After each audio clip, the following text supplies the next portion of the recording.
BD সেলাই ম্যাজিকে আপনাদের স্বাগতম। আজ আমি আপনাদের প্যান্ট পায়জামার কাটিং এবং স্টিচিং দেখাবো। আশা করি ভিডিওটা মনোযোগ সহকারে দেখলে প্যান্ট পায়জামার কাটিং এবং স্টিচিংয়ে আপনাদের আর কখনোই প্রবলেম হবে না। তো চলুন শুরু করা যাক।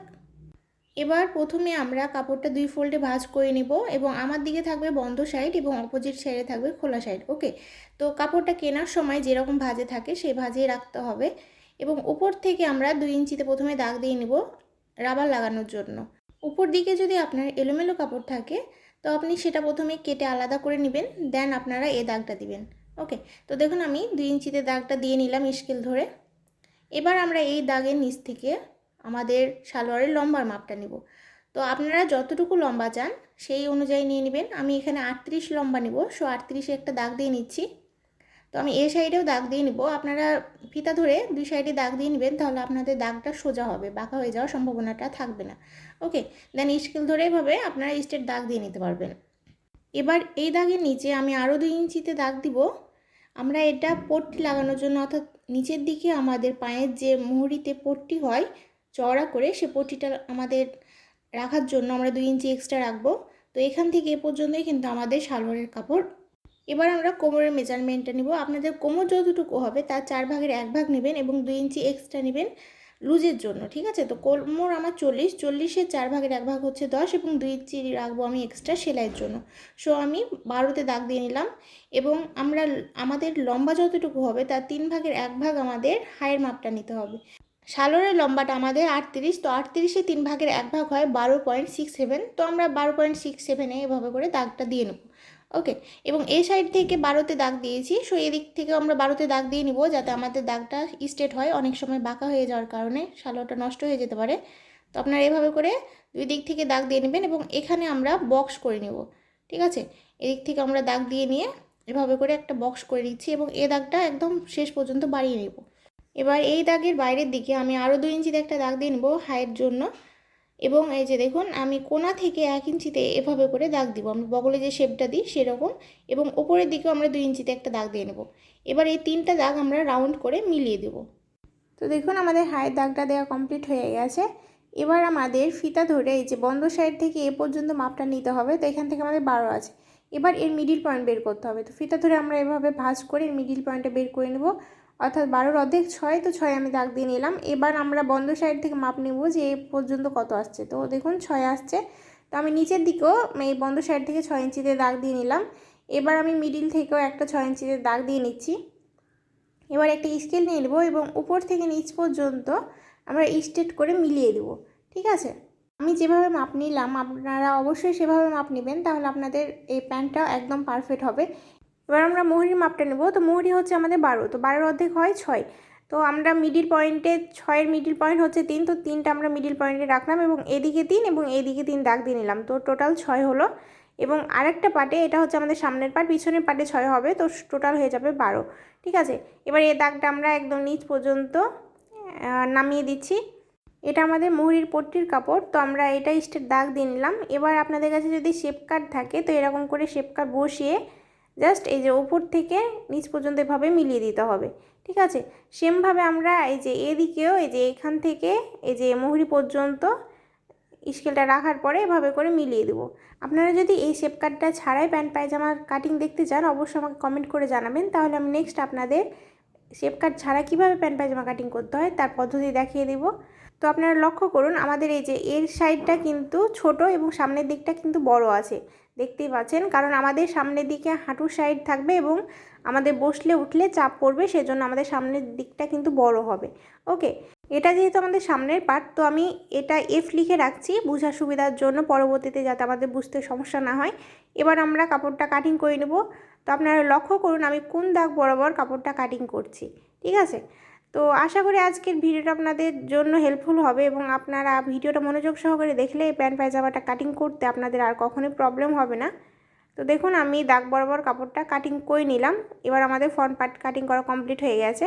এবার এই সাইড আমাদের বন্ধ সাইড আছে, এটা আমরা কেটে আলাদা করে নিলাম।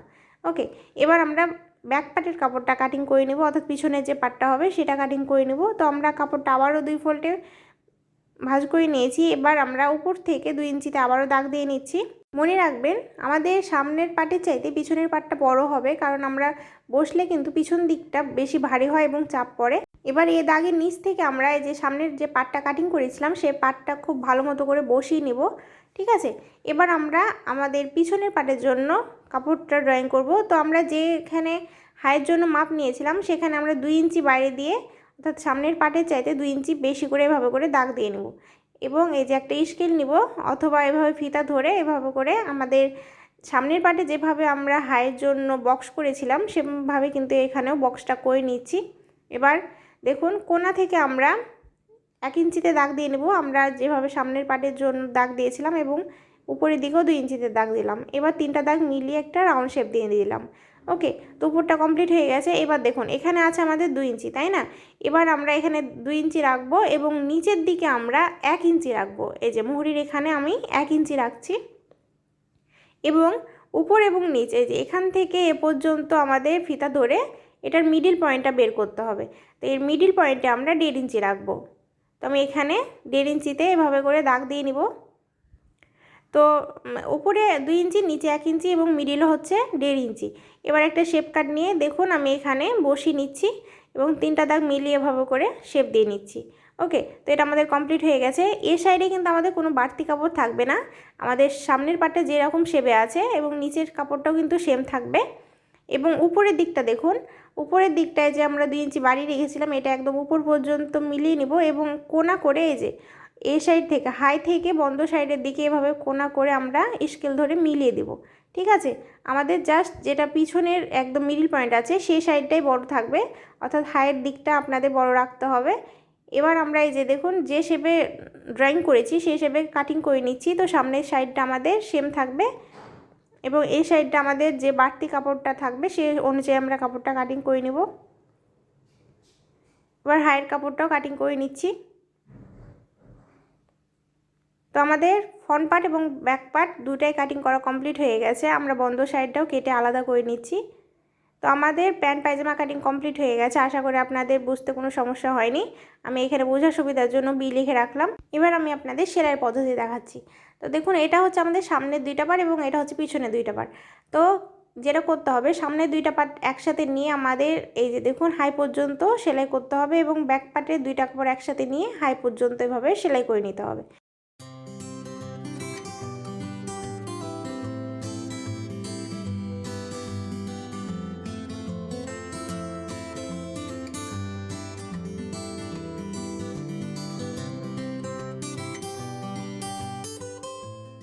তো দেখুন পিছনের 2টা পার্ট ধরে আমরা একসাথে সেলাই করে নিয়েছি এবং সামনের 2টা পার্টেরও হাই একদম সেলাই করে নিয়েছি। এবার আমাদের পিছনের যেটা পার্ট সেটা আমরা এভাবে করে মিলিয়ে নিব এবং এই যে দেখুন এটা হচ্ছে আমাদের সোজা সাইডে থাকবে। এবার সামনের যে পার্টটা থাকবে আমরা এটার উপর উল্টো করে বসাবো, অর্থাৎ নিচের দিকে সোজা সাইড এবং উপরের দিকে উল্টো সাইড এভাবে থাকবে। এবার আমরা এই যে খুব ভালো মতো করে 2টা কাপড় একসাথে মিলিয়ে নেব। ঠিক আছে, এবার আমাদের যেটা করতে হবে সেটা হলো আমাদের সাইড বরাবর এই যে দেখুন আমাদের কিন্তু সামনের পাটটা পিছনের পাটের চেয়ে অনেকখানি ছোট আছে। তো এভাবে করে আমরা সাইড বরাবর এভাবে করে মিলিয়ে নেব এবং একবার শেষ পর্যন্ত মিলাওয়ার পরে সেলাই করে নেব। ঠিক আছে, তো আপনাদের সেলাইয়ের সুবিধার জন্য আপনারা কিন্তু পিন নিয়ে নিতে পারেন এবং পিন দিয়ে এভাবে করে আটকে নিতে পারেন, তাহলে আপনাদের কিন্তু সেলাই করতে প্রবলেম হবে না, আপনারা খুব ইজিলি সেলাই করে নিতে পারবেন এবং আপনাদের কাপড়টা কম বেশি হওয়ার ঝামেলাও থাকবে না। তো আমি এভাবে করে পিন দিয়ে প্রথমে আটকে নিচ্ছি।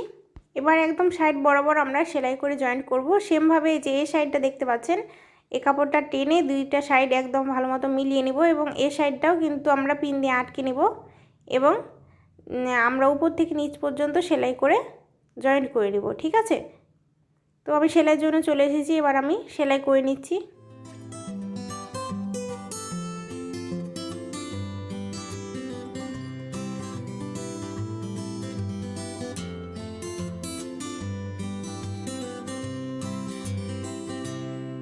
এবার আমরা এই যে দেখুন এটা আমাদের মুহুরির সাইড, নিচের সাইড। তো এটা আমাদের জয়েন্টের কাপড়টা এভাবে করে আমরা মেলে নেব। দেন এই যে আমরা যে পর্যন্ত দাগ রেখেছিলাম অর্থাৎ 2 ইঞ্চি করে এভাবে ভাঁজ করব উল্টো সাইডে এবং উপরের সাইডটা আরও হাফ ইঞ্চি এভাবে উল্টে নেব। দেন আমরা এই যে উপরের সাইড দিয়ে সেলাই করে নেব। তো আমি এখানে সিম্পল যে প্যান্টের পা হয় সেটা বানালাম। তো আপনারা যদি ডিজাইনার প্যান্ট পায়জামার মুহুরি চান তো অবশ্যই আমাকে কমেন্টে জানাবেন, আমি তাহলে আপনাদের সেটা দেওয়ার চেষ্টা করব। তো দেখুন আমি সেমভাবে কিন্তু অন্য সাইড এবং মুহুরিটাও রেডি করে নেব। ওকে, তো দেখুন এটা আমাদের সাইড বরাবর সেলাই করা কমপ্লিট হয়ে গেছে। আমি মুহুরিটাও রেডি করে নিয়েছি। আমরা সেমভাবে কিন্তু এই সাইডটাও সেলাই করে মুহুরিটা রেডি করে নিয়েছি। ওকে, এবার আমরা যে পিনগুলো লাগিয়েছিলাম সেই পিনগুলো খুলে নিব। এবার দেখুন আমাদের এই যে কাপড়টা এবার এই সাইডের সাথে মিলাতে হবে, ঠিক আছে। এবং এভাবে করে মিলিয়ে আবারও আমরা পিন দিয়ে আটকে নিচ্ছি। আপনারা কিন্তু পিন দিয়ে আটকে নিলে অনেক বেশি সুবিধা পাবেন, কারণ এখানে আমাদের কাপড়টা কম বেশি এবং ছোট বড় আছে। সো আপনারা যদি পিন দিয়ে আটকে নেন তো পারফেক্টভাবে সেলাই করে নিতে আপনাদের সুবিধা হবে। তো দেখুন আমি পিন দিয়ে আটকে নিচ্ছি। এই সাইডটা আমি সেমভাবে যেভাবে করে দুইটা কাপড় মিলিয়ে নিলাম এবং পিন দিয়ে আটকে নিচ্ছি। এবং এই যে হাই যে সাইডটা আছে এখানে দেখুন আমি দুইটা সেলাই একসাথে মিলিয়ে নিব এবং এখানেও একটা পিন দিয়ে আটকে নিব। খুব ভালো মতো করে পিন দিয়ে আটকে নেওয়ার পরে আমরা এই যে একদম এক সাইডের মোহরি থেকে অন্য সাইডের মোহরি পর্যন্ত একদম স্ট্রেট করে এভাবে করে সেলাই করে জয়েন্ট করে নেব, তাহলে কিন্তু আমাদের দুইটা পা আলাদা হয়ে যাবে। ওকে, তো আমি সেলাইয়ের জন্য চলে এসেছি। এবার আমরা মুহুরির মেজারমেন্টটা নিব। তো আমি এখানে মুহুরি 5.5 রাখবো।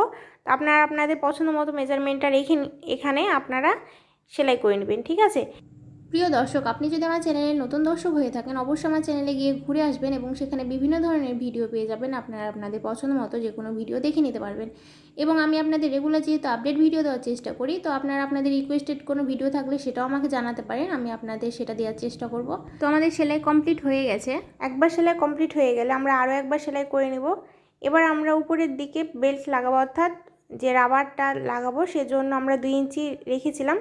সো আমরা এই সাইডেও 2 ইঞ্চিতে এভাবে দাগ দিয়ে নিলাম। এবার কাপড়টা উল্টে নেব এবং পিছনের দিকেও এই যে দেখুন প্রথমে আমরা মিডিল বরাবর উপর থেকে নিচে এভাবে 2 ইঞ্চিতে দাগ দিয়ে নেব এবং এ সাইড থেকে এবং এ সাইড থেকেও 2 ইঞ্চিতে করে দাগ দিয়ে নিচ্ছি। এবার স্কেল দিয়ে আমরা দাগগুলো মিলিয়ে নেব। আমি যে পর্যন্ত দাগ দিলাম এ পর্যন্ত কাপড়টা পুরোটাই উল্টিয়ে যাবে, এটা রাবার লাগানোর জন্য, সেজন্য আমি দাগ দিয়ে নিলাম যাতে কাপড়টা সমানভাবে উল্টে যায়। তো দেখুন আমি উপরের দিকে প্রথমে 1/2 ইঞ্চি উল্টিয়ে প্রথমে পুরোটা রাউন্ড করে সেলাই করে নেব, ঠিক আছে। এটা আমি পুরোটা ঘুরিয়েই 1/2 ইঞ্চি করে সেলাই করে নিচ্ছি। প্রথমে 1/2 ইঞ্চি করে সেলাই করে নিলে পরবর্তীতে যখন আমরা এর মধ্যে ইলাস্টিক ইনসাইড করে আবারও কাপড়টা উল্টাবো তখন আমাদের আর কোনো প্রবলেম হবে না। তো আমি প্রথমে 1/2 ইঞ্চি করে পুরোটা সেলাই করে নিয়েছি। এবার আমরা যে দাগটা দিয়েছি সেই অনুযায়ী কাপড়টা উল্টিয়ে নেব এবং সেলাই করে নেব, ঠিক আছে। তো দেখুন আমি 2 ইঞ্চি নিচে যে দাগটা দিয়েছিলাম সেই দাগ অনুযায়ী এই কাপড়টা এভাবে করে উল্টিয়ে নিব এবং আমি মোটামুটি এই যে 1.5 ইঞ্চি থেকে 2 ইঞ্চি মতো কাপড় বাদ রাখবো, কারণ এখানে আমাদের ইলাস্টিক ইনসাইড করতে হবে। তো দেখুন আমি 2 ইঞ্চি কাপড় এভাবে করে উল্টিয়ে নিলাম, যে বরাবর আমরা দাগ দিয়েছি সে বরাবর কাপড়টা উল্টাবো এবং এই যে দেখুন আমরা একদম নিচের দিক দিয়ে অর্থাৎ কাপড়টা উল্টানোর পর একদম নিচের যে সাইডটা থাকবে সেই সাইড দিয়ে আমরা এভাবে করে সেলাই করে নেব। প্রিয় দর্শক, আপনি যদি আমার চ্যানেলে নতুন হয়ে থাকেন অবশ্যই আমার চ্যানেলে গিয়ে ঘুরে আসবেন এবং সেখানে বিভিন্ন ধরনের ভিডিও পেয়ে যাবেন। আপনারা আপনাদের পছন্দ মতো ভিডিওগুলো দেখে নিতে পারবেন। এবং আপনি যদি আমার চ্যানেলে রেগুলার আপডেট ভিডিও পেতে চান অবশ্যই আমার চ্যানেলটা সাবস্ক্রাইব করে আমার চ্যানেলের সাথেই থাকবেন। তো দেখুন আমি পুরাটাই কিন্তু এভাবে করে সেলাই করে নিলাম এবং যে পর্যন্ত আমরা দাগ দিয়েছি সে পর্যন্ত কিন্তু আমাদের সেলাইটা করতে হবে। ওকে, তো দেখুন আমি এই সুতাটা কেটে নিলাম। এবার আমরা এই ভিতর দিয়ে ইলাস্টিক ইনসাইড করব। তো আমি 1 ইঞ্চি 2 সুতো পরিমাণ চওড়া ইলাস্টিক নিয়েছি এবং লম্বাটা হবে আপনাদের কোমর যতটুকু হবে তার অর্ধেক করবেন এবং তার চাইতে 6 থেকে 7 ইঞ্চি ইলাস্টিক বেশি নেবেন। তো আমাদের কোমর ছিল 40, তো 40-এর অর্ধেক হয় 20 এবং আমি আরও 7 ইঞ্চি বেশি নিয়েছি। তো আমি 27 ইঞ্চি লম্বা করে ইলাস্টিকটা কেটে নিলাম। এবার দেখুন একটা সাইড দিয়ে আমরা পিন ইনসাইড করার পরে এই ইলাস্টিকটা অন্য সাইড দিয়ে বের করে নিলাম। এবার দেখুন দুইটা মাথা আমাদের বের হয়ে এসেছে। এবার দুইটা মাথা আমাদের এভাবে করে ধরে মেশিনের সাহায্যে এভাবে করে সেলাই করে লক করে নিতে হবে। তো আমরা পিছনের হ্যান্ডেলটা এভাবে করে চেড়ে ধরবো এবং এভাবে করে কয়েকবার সেলাই দিয়ে এটাকে লক করে নিব। তো দেখুন আমার লক করা কমপ্লিট হয়ে গেছে। এবার আমরা এটাকে এভাবে করে টানবো এবং এই যে দেখুন যে গ্যাপটা আছে সেটা আমরা সেলাই করে পূর্ণ করে দেব। ওকে, তো যারা সেলাইয়ের কাজে নতুন তারা কিন্তু এভাবে খুব সহজেই একদম পারফেক্টভাবে ইলাস্টিকটা লাগিয়ে নিতে পারবেন, আশা করি কোনো প্রবলেম হবে না। তো আমি তাদের জন্য খুব সহজভাবে দেখিয়ে দেওয়ার চেষ্টা করেছি। তো দেখুন আমার সেলাইটা কমপ্লিট হয়ে গেছে। এবার আমরা সুতাটা আলাদা আলাদা করে কেটে নেব উপরের এবং নিচের।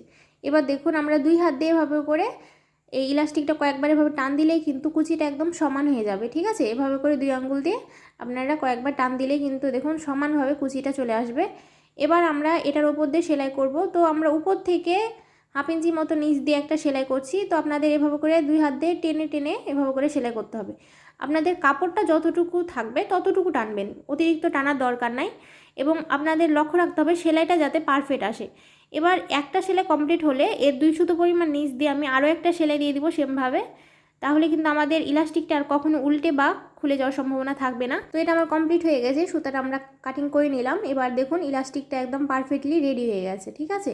সো দেখুন আমাদের প্যান্ট পায়জামাটা কমপ্লিট হয়ে গেছে। দেখতে পাচ্ছেন উপরের পার্টটা কিন্তু আমাদের নিচের পার্টের চাইতে অনেকখানি ছোট আছে এবং মুহুরিটা দেখুন আমি একদম প্যান্ট সিস্টেমে বানিয়েছি। আপনারা ডিজাইনার যদি মুহুরি দেখতে চান অবশ্যই আমাকে কমেন্টে জানাবেন। এবার আমি আপনাদের এই প্যান্ট পায়জামাটার ফাইনাল লুকটা দেখাচ্ছি। তো দেখতে পাচ্ছেন এটা কমপ্লিট হয়ে গেছে।